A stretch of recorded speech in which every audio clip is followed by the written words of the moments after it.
Good morning students. आज हम नया चैप्टर लेकर आए हैं ऋण पत्रों का लेखांकन एवं निर्गमन।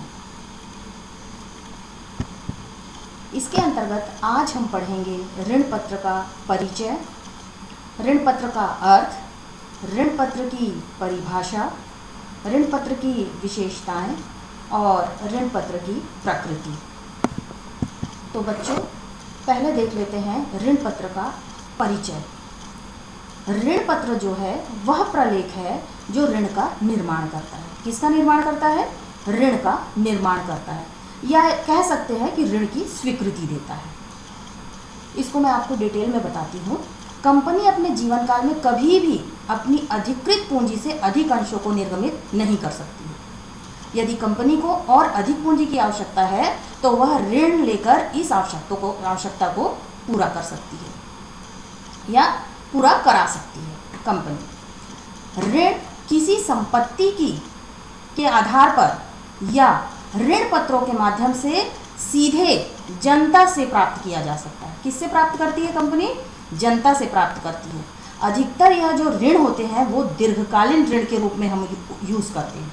अतः ऋण प्राप्त करने के लिए ऋण पत्रों का निर्गमन करना अत्यंत सुविधाजनक होता है। तो बच्चों, ये था ऋण पत्र का परिचय। अब हम देखते हैं ऋण पत्र क्या है। Meaning of debenture. ऋण प्राप्ति स्वरूप दिया गया प्रमाण पत्र ही ऋण पत्र है। इसका मतलब है एक ऋण पत्र कंपनी द्वारा, किसके द्वारा? कंपनी द्वारा लिए गए ऋण की लिखित स्वीकृति मात्र है। क्या है? लिखित स्वीकृति मात्र है, जिस पर कंपनी की सार्वमुद्रा अंकित होती है। क्या होती है? सार्वमुद्रा अंकित होती है, और इसमें एक निश्चित तिथि पर मूलधन पर एक निश्चित दर से ब्याज के भुगतान का अनुबंध दिया जाता होता है। क्या होता है? अनुबंध होता है। एक और ध्यान देने वाली बात है, कंपनी जब ऋण लेती है तो इसकी स्वीकृति के लिए ऋणदाता को वह एक प्रमाण पत्र देती है, और यही प्रमाण पत्र जो है वह क्या कहलाता है? ऋण पत्र कहलाता है। तो इसमें ध्यान देने वाली बात यह है कि कंपनी एक कृत्रिम व्यक्ति है, अतः वह अपनी स्वीकृति इस पर क्या लगा कर देगी? सार्वमुद्रा लगा कर देती है। दूसरी ध्यान देने योग्य बात है, ऋण पत्रों पर एक निश्चित दर से ब्याज दिया जाता है।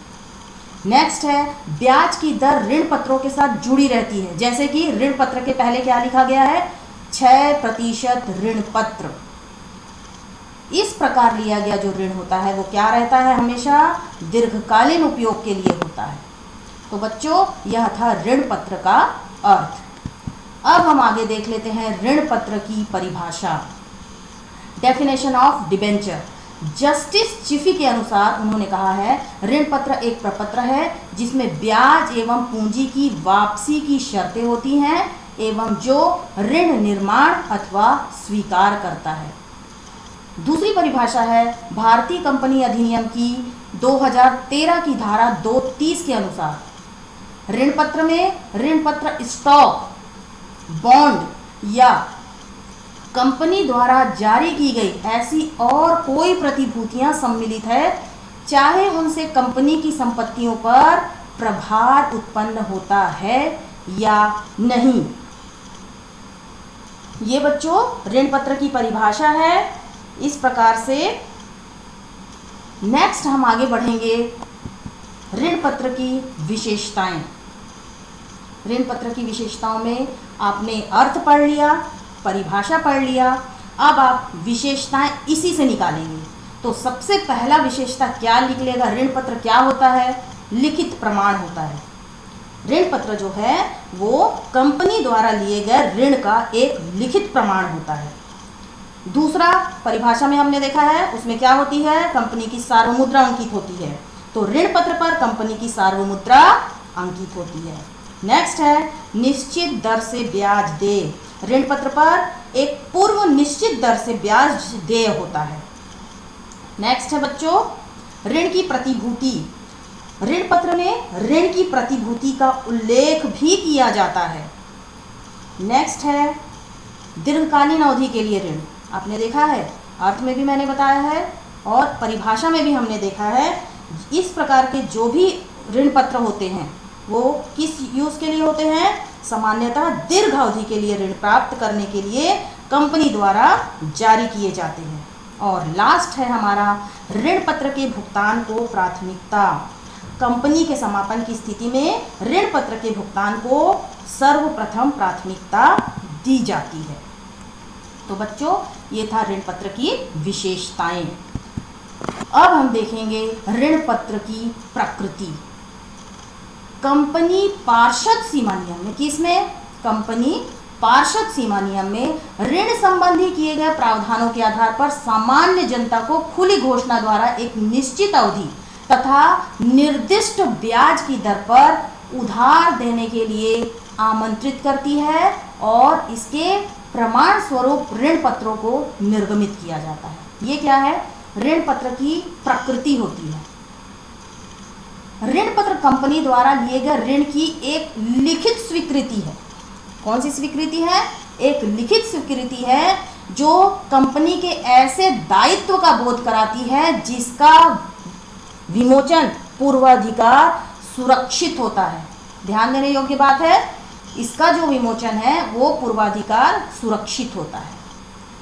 अब इसकी महत्वपूर्ण पॉइंट्स को देख लेते हैं बच्चों, जिसमें पहला है कंपनी अपने संपूर्ण ऋण को छोटे छोटे टुकड़ों में बांटती है और प्रत्येक टुकड़ा जो है वो ऋण पत्र कहा जाता है।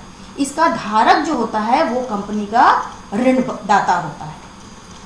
दूसरा ध्यान देने योग्य बात है, अंश पत्र कंपनी की अंश पूंजी का प्रतिनिधित्व करता है।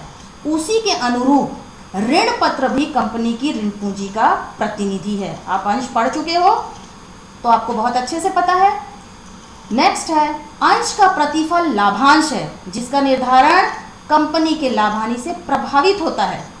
इसी प्रकार ऋण पत्र का जो प्रतिफल ब्याज है वो पूर्व निश्चित होता है जिसको लाभानी प्रभावित नहीं करती है।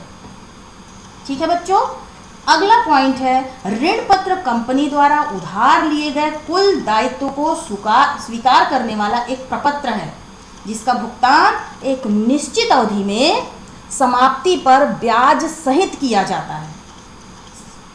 अवधि की समाप्ति पर क्या होगा? ब्याज सहित भुगतान होगा।